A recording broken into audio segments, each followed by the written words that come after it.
चत्तारि मंगलम अर्हंता मंगलम सिद्धा मंगलम साहु मंगलम केवली पनत्तो धमो मंगलम चत्तारि लोगुतमा अर्हंता लोगुतमा सिद्धा लोगुतमा साहु लोगुतमा केवली पनत्तो धमो लोगुतमा चत्तारि शरणं पौजामि अर्हंता शरणं पौजामि सिद्धा शरणं पौजामि साहु शरणं पौजामि केवली पनत्तो धमो शरणं पौजामि चार शरण चार मंगल चार उत्तम करे जे भवसागर थी तरे ते सकल कर्म नो आणे अंत मोक्ष तना सुखले अनंत भाव धरीने जे गुण गाय ते जीव तरीने मुक्ति जाय संसार माई शरण चार अवर शरण नहीं कोई जे नर नारी आदरे तेने अक्षय अविचल पद होय अंगूठे अमृतव से लब्धि तना भंडार गुरु गौतम ने समरिये तो सदाय मनोवांछित फल दाता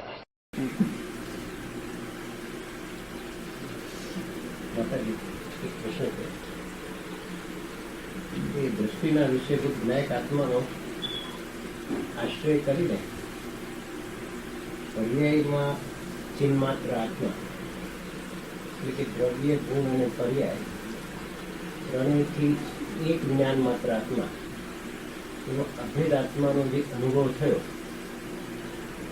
જેમાં રાગ પણ નથી અને ભેદ પણ નથી કરતા કર્મનો ભેદ પણ છૂટી ગયો અને રાગ પણ નથી એવા આત્માનો જે અનુભવ થયો એ આત્મા એ શુદ્ધ નહીનો વિષય ગણાય. શુદ્ધ નહીનો વિષય છે, એમાં ભેદ નથી પડતો. દ્રવ્ય ગુણ પર્યાય ભેદ નથી પડતો. એ વિષય શુદ્ધ નહીનો છે, એનો અનુભવ થયો, એ સ્વાનુભૂતિ થઈ, જે કયો હોય તે બધો શુદ્ધ નહીનો વિષય છે. શુદ્ધ નહીનો વિષય છે તો તે આશ્રય કરવા યોગ્ય કહેવાય અથવા તો દ્રષ્ટિનો વિષય અને આમાં ફરક ખરો કે એક જ ગણાય. જે દ્રષ્ટિનો વિષય સવિકલ્પ દશામાં હતો, દ્રષ્ટિનો વિષય તે જ એની વિષય સ્વાનુભૂતિમાં છે, એમાં વિકલ્પ છૂટી ગયા છે. એનો વિષય એમને એમ છે, વિષય નથી બદલાણો. જે સવિકલ્પ દશામાં જે દ્રવ્યનો વિષય કર્યો હતો એને તે જ વિષય એને સ્વાનુભૂતિમાં છે. એનું ધ્યેય, એનું જે દ્રષ્ટિ છે તે તો એમ જ છે, પણ એનું વેદન સ્વાનુભૂતિમાં નિર્વિકલ્પ રૂપે એની સ્વાનુભૂતિનું વેદન થાય છે. અને એ વેદન એને જ્ઞાનમાં બધું ગ્રહણ થાય છે. એના ગુણો, એની પર્યાયો બધું એને જ્ઞાનમાં બધું જણાય છે, એનું વેદન થાય. વિષય એક મુખ્યપણે દ્રવ્ય આશ્રય છે એનું જ, અને બધું એમાં જણાય છે, વિકલ્પ નથી. સહજપણે જે મુખ્ય છે તે મુખ્ય જ છે, અને જે બધું વેદનમાં છે તે એમ જ છે. એ નિર્વિકલ્પ રૂપે છે. દ્રષ્ટિનો વિષય અભેદ આત્મા હતો, એ અભેદ આત્માનો આશ્રય કર્યો અને અનુભવ થયો. અનુભૂતિમાં દ્રવ્ય ગુણ અને પર્યાય, ચેતન દ્રવ્ય ચૈતન્ય ગુણ અને એવો ભેદ પણ છૂટી ગયો. કરતા કર્મનો ભેદ પણ વિલય પામ્યો. બધું ભેદ વિલય પામ્યો. ચિન્હ માત્ર આત્મા એવો એને અનુભવ થયો, એકલો આત્મા છે. તો એને શુદ્ધ નહીનો વિષય ગણાય. અચ્છા, શુદ્ધ નહીનો વિષય ગણાય તો એ આલંબનનો વિષય કેવો એ ખરો કે નહીં? આલંબનનો વિષય એક દ્રવ્ય છે મુખ્યપણે. આ બધું એના વેદનમાં છે. ચિહ્ન માત્ર એકલું છે. ભલે એ શુદ્ધ નહીનો વિષય કહેવાય. ન્યાય જે સ્વાનુભૂતિનો શુદ્ધ નહીં કહેવામાં આવે છે તે પરિણતિ સહિત ને બધું એને શુદ્ધ નહીં કહો કે સ્વાનુભૂતિ કહો, બધું એમ કહીને કહેવામાં આવે છે તે શુદ્ધ નહીં. અને એકલો દ્રવ્યનો આશ્રય કરીને શુદ્ધ નહીં કહેવામાં આવે છે કે દ્રવ્યનો જ વિષય કરે છે શુદ્ધ નહીં. દ્રષ્ટિનો વિષય એ બીજી રીતે છે, ને આ પરિણતિ સહિતની જે શુદ્ધ નહીં છે એમ એવી રીતે સ્વાનુભૂતિ કહો કે શુદ્ધ નહીં કહો કે બધું એમ કહેવામાં આવે છે.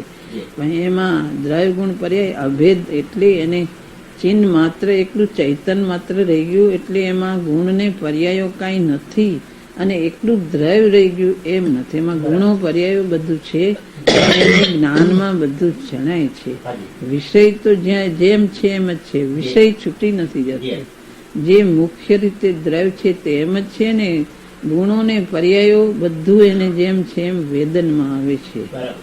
જેમ ચિહ્ન માત્ર છે, એકલું ચિહ્ન માત્ર થઈ ગયો એટલે એ ચિહ્ન માત્ર એકલું ચૈતન રૂપ છે. એમાં બીજુંનું વિભાવનું રૂપ નથી, વિકલ્પનું રૂપ નથી, કાંઈ નથી. એકલું દ્રવ્ય અને એના અનંત ગુણો અને એની પર્યાયો એકલું ચૈતન જ છે, માટે ચિહ્ન માત્ર કહેવામાં આવે છે. સિદ્ધ ભગવાન એકલા ચૈતન રૂપે પરિણમી ગયા, પૂર્ણ વિતરાગ રૂપે પરિણમી ગયા, તો એમાં એના દ્રવ્ય ગુણ અને પર્યાયો બધું છે. એમાં અનંત ગુણો, અનંત પર્યાયો, બધું અનંત આનંદ બધું છે. એ બધું શુદ્ધ નહીંનો વિષય કહેવામાં આવે છે, પણ એ શુદ્ધ નહીં પરિણતિ પૂર્વકનું કહેવામાં આવે છે. એનો દ્રષ્ટિનો વિષય તો એક દ્રવ્યનો જ આશ્રય છે. એમ બધું શુદ્ધ થઈ ગયું એટલે એ શુદ્ધ નહીં છે એમ કહેવામાં આવે છે. માતાજી એનો અર્થ એટલો કે શુદ્ધનો વિષય તો થયો, છતાં દ્રષ્ટિનો વિષય અને આ શુદ્ધને જે વિષય અત્યારે એમાં ફરક છે. શુદ્ધ દ્રષ્ટિનો વિષય તો કેવળ જ્ઞાયક કે જે અનંત ગુણોનો પિંડ એક અભેદાત્મા, એકલો અભેદાત્મા છે. એમાં એને જે સ્વાનુભૂતિ રૂપે વેદન થાય છે એ વિશેષ રૂપે થાય છે. સવિકલ્પ દશામાં એ સ્વાનુભૂતિ એ નથી, એને અમુક રીતે સ્થિરતા છે, લીનતા છે, સમાધિ છે, એને સ્વાનુભૂતિમાં વિશેષ થાય છે. અને તે એને જ્ઞાનમાં બધું જણાય છે. જાણવાનું કામ જ્ઞાન કરે છે. દ્રષ્ટિ એક ધ્યેય રાખે છે, એક વસ્તુને ધ્યેયમાં રાખે છે કે વસ્તુ મુખ્ય અસલી સ્વરૂપ શું છે એને ધ્યેયમાં એક દ્રષ્ટિ એક ધ્યેયમાં રાખે છે. અને જ્ઞાન બધું જાણવાનું કામ જ્ઞાનનું છે. જ્ઞાન દ્રષ્ટિને જાણે છે, જ્ઞાન પોતાને જાણે છે, જ્ઞાન બધા ગુણોને જાણે, જ્ઞાન પર્યાયોને જાણે, બધું જ્ઞાન કરે છે.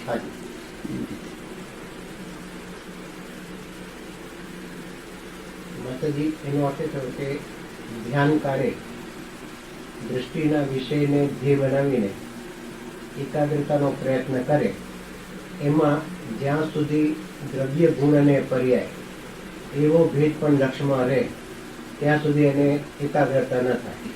અર્થાત એક જાણનાર જ છે એવો જ્યાં સુધી જ્ઞાનમાં પણ એવો અનુભવ ન થાય,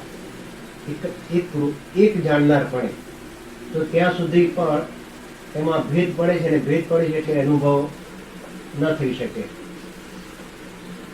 તો એનો અર્થ એ થયો કે દ્રષ્ટિમાં જ્ઞાયક ધ્રુવને લઈને જ્ઞાનમાં પણ એને અભેદ અનુભવવાનો પ્રયત્ન કરવો. એક જાણનાર જ છે એમ જ્ઞાનમાં પણ અભ્યાસના કાર્ય જુદી વસ્તુ છે. ભેદ પાડીને અભ્યાસના કાર્ય જુદું, બધું દ્રવ્ય ગુણ અને પર્યાય બધા ભેદોને એને જેમ છે એમ જાણી લીધો, પણ હવે એને અનુભવવાનો કાળ અથવા ધ્યાનનો કાળ છે ત્યારે તો જ્ઞાનમાં પણ આ એક જ્ઞાન જ છે. ભેદ પડે કે દ્રવ્યગુણ પર્યાયનો ભેદ પડે, એ ભેદ વિકલ્પ જે પડે છે એ રાગને લઈને પડે છે. એ જ્ઞાનને જાણવાનું નથી છોડવાનું, એ રાગને લઈને ભેદ પડે છે. એ રાગથી છૂટે એટલે એ રાગ વિકલ્પ છૂટી જાય છે, જાણવાનું નથી છૂટતું કે આ ગુણ છે ને આ ગુણી છે. એવો ભેદ રાગ મિશ્રિત જ્ઞાન છે એટલે એવો ભેદ એમાં આવે છે કે હું આ જ્ઞાયક છું, આ પર્યાય છે, આ અધૂરી પર્યાય, આટલી સાધકની પર્યાય, આ રાગની પર્યાય, આમાં ભેદ જ્ઞાની ધારાવર્ત, એ જે બધું જ્ઞાનમાં જણાય છે એ જ્ઞાનનું જાણવાનું, એ આ હું જાણવાનું છોડી દઉં એ નહીં. રાગ છૂટી જાય એટલે એ સહેજે જ્ઞાનનું રાગ મિશ્રિતપણું હોય તે છૂટી જાય છે. જ્ઞાનનું જાણવાનું જે છે તે તો એ ગુણ અને પર્યાય તો એનું જાણવાનું એમ સ્વાનુભૂતિમાં પણ ઊભું જ રહે છે. એ જાણવાનું છૂટતું નથી પણ રાગ છૂટે છે. એ દ્રષ્ટિનો વિષય એક દ્રવ્યને આલંબન કર્યો, એનો આશ્રય કર્યો, એનો આશ્રય કર્યો એટલે પછી જ્ઞાનને પણ હું આ બધું એક જ ધ્યાનમાં લે એમ નથી. જી રાગથી છૂટીને સ્વરૂપમાં ઠરવાનો પ્રયત્ન કરે છે. હાજી આ જાણું નહીં એમ નહીં. જી આ રાગની જે અસ્થિરતા થાય છે બહાર ઉપયોગ જવાથી, બરાબર એ અસ્થિર ઘડીમાં કોઈ વિકલ્પ આવે, ઘડીમાં કોઈ વિકલ્પ આવે છે. રાગને લઈને, દ્વેષને લઈને અનેક જાતના શુભ પણ વિકલ્પ આવે છે, અમુક જાણવાના વિકલ્પ આવે છે. એ વિકલ્પથી છૂટીને બસ થઈ, ઘણું થયું, જી હવે હું મારા સ્વરૂપમાં ઠરી જાઉં. જી એ પોતાએ દ્રષ્ટિના વિષય આ આત્મા જે છે એક ધ્યેય કર્યું, ધ્યેયમાં ઠરી જાય. બરાબર. વિકલ્પથી છૂટવા માંગે છે. જી હા. એ વિકલ્પથી છૂટે એમાં જાણવાનું સેજે, એને ભેદરૂપ ખંડ ખંડ જાણતો તો એ જાણવાનું સેજે છૂટી જાય જી છે. જી રાગથી છૂટે એટલે જાણવાનું છૂટે છે, રાગ મિશ્રિત. બરાબર પણ જે અંદર જાય તે વિકલ્પ છૂટી જાય. નિર્વિકલ્પ દશામાં એનું જાણવાનું છૂટી નથી જતું. બરાબર એટલે જાણવાનું છોડવાનો પ્રયત્ન નહીં, પણ રાગથી છૂટવાનો પ્રયત્ન એ છે. એ જાણવાનું છૂટતું નથી. જાણવાનું છૂટે તો શૂન્યતા થઈ જાય. બરાબર જાણવાનું નથી છૂટતું, પણ એને રાગથી છૂટી અને આકુળ વ્યાકુળ થાય છે, તે સ્વરૂપમાં સ્થિર થાય છે. જી આ આત્મા તે જ હું છું, આ કોઈ હું નથી. જી આ આત્મા તે જ સુખરૂપે, વિકલ્પ નહીં. સેજે એને શાંતિ આત્મામાં લાગે છે. એટલે બહારના અનેક જાતના વિકલ્પો રાગ મિશ્રિત એનાથી છૂટીને આ ગુણ છે, આ ગુણી છે, એ બધી શ્રુતની ઉપાધિ કહેવામાં આવે છે. જી હા.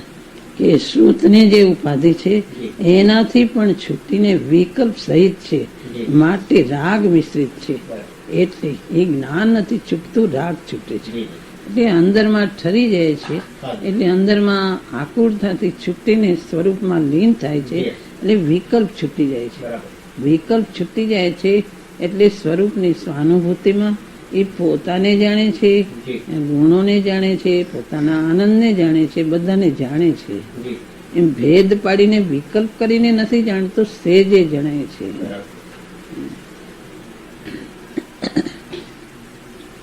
એ કહેવાય છે ને, શ્રુતની ઉપાધિ સો ભીન જાણી. ઉપાધિ એટલે ને રાગ મિશ્રિત છે, બરાબર માટે નથી છૂટી છે. જે કે દ્રવ્યગુણ પર્યાયના વિચારો છે, જી શુકલ ધ્યાન થાય તો દ્રવ્યગુણ પર્યાયમાં વિચારો થાય છે, તો પણ એમાં એને રાગ મિશ્રિત છે. હાજી હાજી એટલે એમાંથી પણ એને ખંડ ખંડ થાય છે. એટલે એમાંથી સ્થિર થાય છે વધારે, જી પછી એક ઉપર સ્થિર થાય. જી ને એ જયારે એવું શુકલ ધ્યાન જામે છે ત્યારે એને કેવળ જ્ઞાન પ્રગટ થાય છે. હાજી એમાં જ્ઞાન નથી છૂટતું, પણ રાગ છૂટે છે. એટલે વિતરાગ દશાની પ્રાપ્તિ થાય છે, એટલે કેવળ જ્ઞાન પ્રાપ્ત થાય છે. બરાબર એ રાગ છૂટે એટલે વિતરાગતા થાય, એની સાથે જ્ઞાનને સંબંધ છે. જી હા. જ્ઞાન નિર્મળ થાય છે. જી હા. જ્યાં સ્વાનુભૂતિમાં જાય તો એનું જ્ઞાન નિર્મળતાને પામે છે. જી જેટલે અંશે વિતરાગતા થાય એટલે અંશે જ્ઞાન નિર્મળ થાય છે. બરાબર આ બહારમાંથી સૌક્ષમ જ્ઞાન ખંડ ખંડ થાય છે. એક એક જ્ઞેયને જાણવા માટે ઊભું રહે છે. જી હા. એટલે જ્ઞાન છૂટવા એના ઉપર ધ્યાન આપવા કરતા રાગથી છૂટવાનું, હાજી પોતાની આસક્તિને લઈને પોતે ક્યાંક ક્યાંક રોકાય છે, જી હા. આગળ વધી શકતો નથી. પેલા શ્રુતના વિચારો જાણવા માટે બધું આવે છે જી હા. જી કે જ્ઞાન સ્વભાવ આત્માનો નિર્ણય કરીને પછી અંદર મતિશ્રુતનો ઉપયોગ અંદરમાં લઈ જાય છે. જી હા. એટલે બહારમાં જે ઉપયોગ જાતો તે ઉપયોગને પોતાના સ્વરૂપમાં લીન કરે છે. જી હા. એટલે આ જાણવાનું છોડી દો, એમનો ઉપયોગને પાછો વાળે છે. બરાબર જે બહાર ઉપયોગ રાગ મિશ્રિત ઉપયોગ બહાર જાય છે, જી હા. એ ઉપયોગને પોતામાં પાછો વાળી અને હું આ ચૈતન્ય જ છું એમ પછી ગુણ ભેદના, પર્યાય ભેદના કે અધૂરી પૂરી પર્યાયના કોઈ જાતના વિચાર નહીં કરતા સ્વરૂપમાં સ્થિર થાય છે. એમ થાય. એને એ આકુળતા લાગે છે કે હું મારા સ્વરૂપમાં સ્થિર થાઉં. એટલે એને વિચારવાનું ને એ બધું જાણવાનું સેજે છૂટી જાય છે. બરાબર રાગ મિશ્રિત છે એટલે સેજે છૂટી જાય છે. જી હા. અને સ્વરૂપ જે દ્રષ્ટિનું ધ્યેય છે જી હા. તે પ્રમાણે પોતે એમાં સ્થિર થાય છે, એમાં ઠરી જાય છે. જી ઓલું એની દ્રષ્ટિને એને વિષય કર્યો હતો, જી હા, જે આત્માનો વિષય કરે છે કે આ સ્વરૂપ તે જ હું એને ધ્યેયમાં રાખ્યું જી, કે ગમે તેવા કાર્યમાં ધ્યેય ન ચૂકવું, જી, જી. કે આત્માનો આશ્રય છોડતો નથી, આશ્રય નથી છોડતો ને આ પછી જયારે વધારે આગળ જાવ તો એમાં ઠરી જાય છે, જી, રાગની આકુળતાથી અંદર ઠરી જાય છે, જી, એટલે એની ઠરવાને લઈને વિકલ્પ છૂટે છે એના. એટલે જાણવાનું સેજે જે ચારેકોર ઉપયોગ ફરતો તો ઉપયોગ પોતાના સ્વરૂપમાં જાય છે, જી, સેજે ઉપયોગને પાછો વાળી દે છે. સાચું. સહેજે ઉપયોગ પાછો વળે છે અને જાણવામાં ભેદનું લક્ષ છૂટી જાય છે. ભેદનું લક્ષ્ય જાણવામાં ભેદ ઉપર લક્ષ્ય છૂટી જાય છે. રાગ છૂટે તો એ ભેદ વાળો ઉપયોગ પલટે છે. જ્યાં સુધી રાગ બહાર છે ત્યાં સુધી ઉપયોગ બહાર જ જાય છે. જી, એનો રાગ બહારથી મંદ પડે તો એ અંદર જાય છે. એટલે પોતા તરફ ઉપયોગને લીન કરે છે, સ્થિર કરે છે. તો વિકલ્પ છૂટીને તો એની નિર્વિકલ્પ દશા થાય છે. ઉપયોગને સ્થિર કરે છે ત્યાં રાગ છોડવાનો એનો અભિપ્રાય રાગ છોડવાનો છે. અભિપ્રાય રાગ છોડો, અને પછી જ્ઞાન સ્વતઃ વર્તા ભેદનું લક્ષ છૂટી જાય. ભેદનું લક્ષ છૂટી જાય છે સેજે. આચાર્ય કે છે ને ઘણું કહેવાય ગયું, ઘણી વાત થઈ ગઈ, બસ હવે બસતા અંદર સ્વરૂપમાં લીન થાવ. એટલે એ જે જાણવા તરફ ઉપયોગ હતો એની સાથે રાગ આવે છે, એટલે ખંડ ખંડ થાય છે, જી, એટલે પોતે આકુળતા થાય, એટલે સ્વરૂપમાં સ્થિર થાય છે.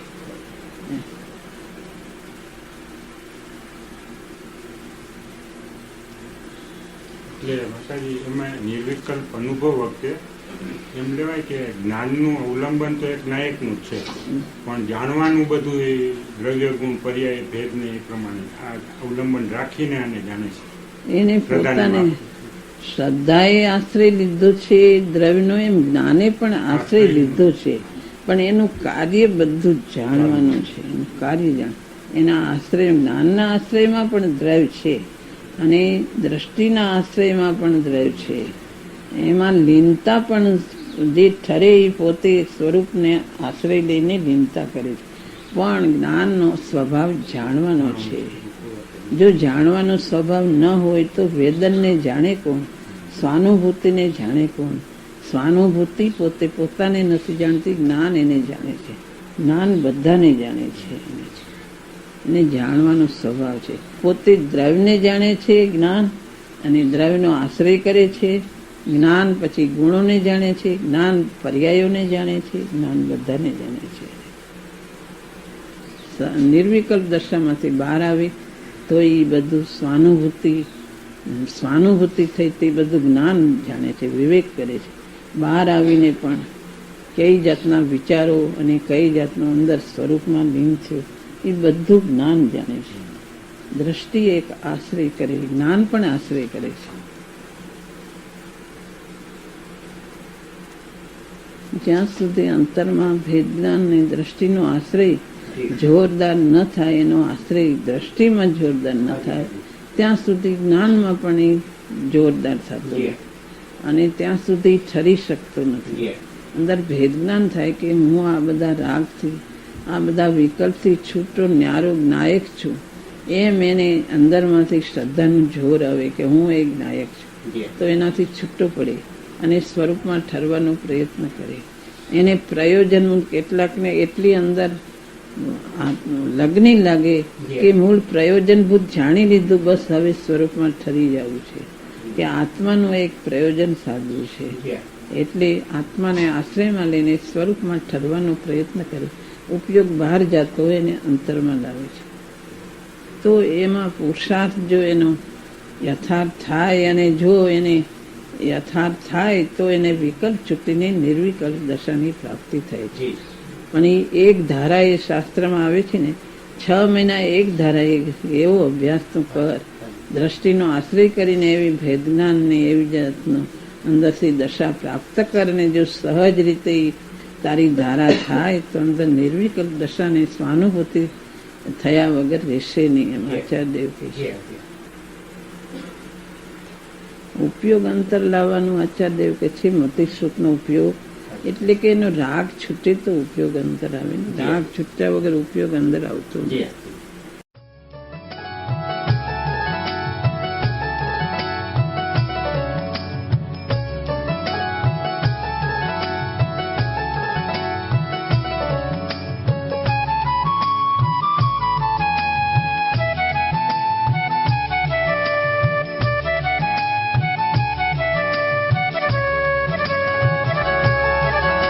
स्वर्णपुरी अति पावन है,